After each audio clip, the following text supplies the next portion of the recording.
Did you ever think about pulling back when your house gets doxxed and your family? 100%. And also, scary. as a professional with a very sort of mainstream job, again, I was speaking at lots of conferences. I was sought after in security circles and private security as that's the sort of guy you want on your team. I was often attempted to be headhunted by the companies, all these sorts of things. Can't do that now, man.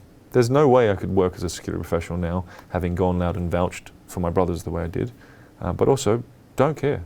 I'll put brotherhood and loyalty to brothers that I care deeply about, any sort of career path.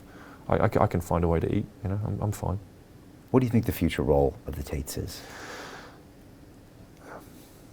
I think the Tates are a tricky one to call. A lot of people have sort of referred to me as Tate's manager. You tried managing those brothers. They are so uniquely intelligent. They're such masterful chess players. They're going to manage themselves the way they want to manage themselves for the rest of their lives. I don't think anyone could ever, manage them, so to speak. I'd like to think that the intent that they have, which is to use their platform for good, is going to last. There's a lot of pressure on them, but again, I think in a way they kind of enjoy it. I think they'll continue to motivate.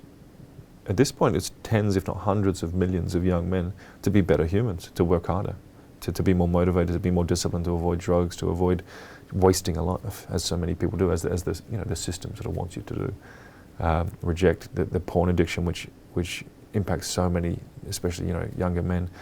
Reject hanging around with low frequency humans. All the messages that the Tates are putting out. If you look past, in the same way the Lamborghinis were used to bring attention, so were the sort of rambunctious statements. If you look at the core message of the Tate brothers, it's incredibly meaningful.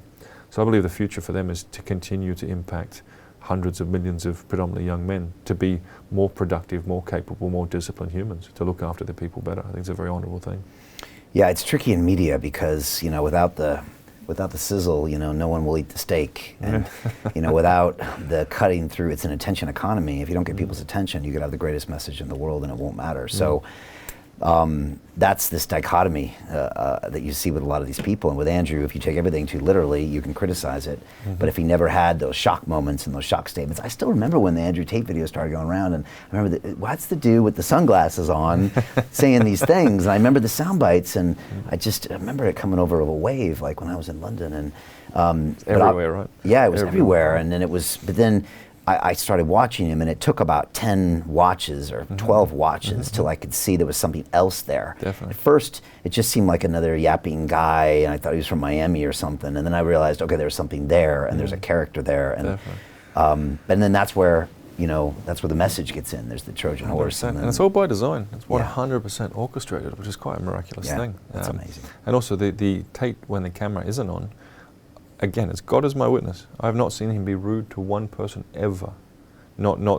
He's polite to the person who's driving the cars, or polite in the same way he's polite to someone who's worth 100M who wants some sort of deal with him.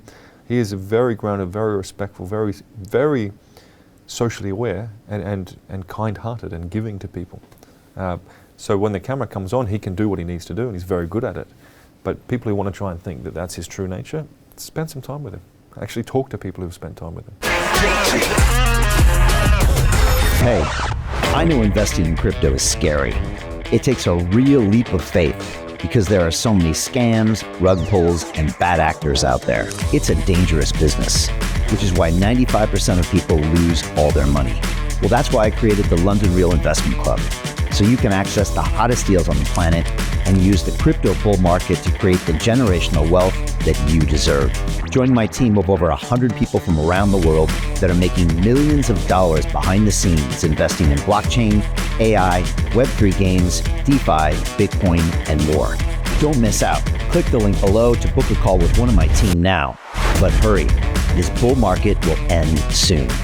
I know investing in crypto can be scary. That's why you gotta join the investment club. Pull the trigger. Let's do this.